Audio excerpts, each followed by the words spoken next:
ഇതേ തന്നെ പണി. കുളിയാകുക, വെറുതെ സിമെൻറ്റ് കലവിടുക, മൂടുക, വെറും മണലും പഴയ മണലും വാങ്ങിച്ച് വെച്ച മണൽ ഒരു സ്ഥലത്ത് വന്ന് സ്റ്റോക്ക് വയ്ക്കുക. സ്റ്റോക്ക് വെച്ചിട്ട് ഇടയ്ക്കിടയ്ക്ക് കുളിയാകുമ്പോൾ പുറക്കൊണ്ട് ഇടുക. അത് മണ്ണും പൊടിയൊക്കെ കലന്ന് ഒക്കെ വൃത്തിയില്ലാതെ ഇത് ആകുക. പിന്നെ സിമെൻറ്റിൻ്റെ കളവ നോക്കിയാൽ തന്നെ അറിയും, സിമെൻറ്റിൻ്റെ കളവ. മെയിൻ റോഡിൽ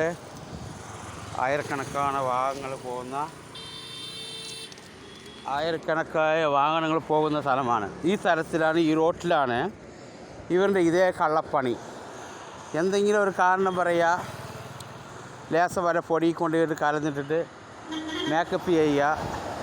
അത് 4 വണ്ടി പോകുമ്പോൾ തന്നെ അതങ്ങനെ കല്ല് മണ്ണൊക്കെ പുറത്ത് ചാടുക. ജനങ്ങൾ ഒന്നിക്കണം. ഈ നായുടെ മക്കൾക്ക് ഈ തെറി പറയണമെന്ന് വിചാരിക്കാൻ പാടില്ല. ഇത് ചോദിക്കാൻ ആളില്ലാത്തൊരു ധൈര്യമാണ്.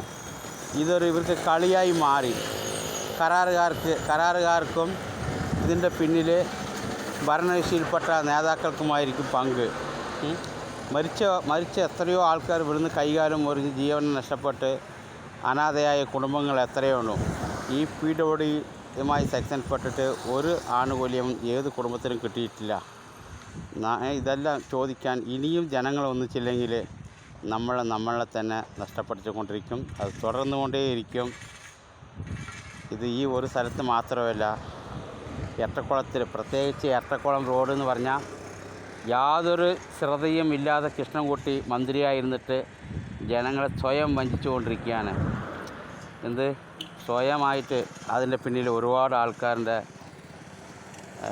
കഷ്ടനഷ്ടമൊന്നും അറിയാത്ത മന്ത്രിയായി വോട്ടിന് വേണ്ടി മാത്രമായിരുന്നു. പഞ്ചായത്ത് തിരഞ്ഞെടുപ്പിൽ ഓരോ വാർഡിലും ഓരോ വോട്ടിനും 1000 മുതൽ 5000 വരെയൊക്കെയാണ് ചിലവാക്കിയത് ചങ്ങാതി.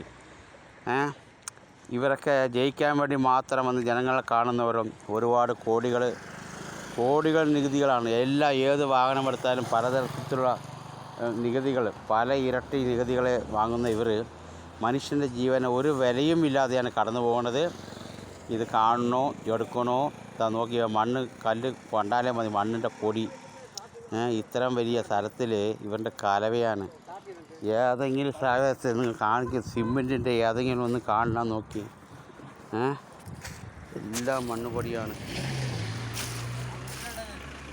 ഇതാണ് അവസ്ഥ.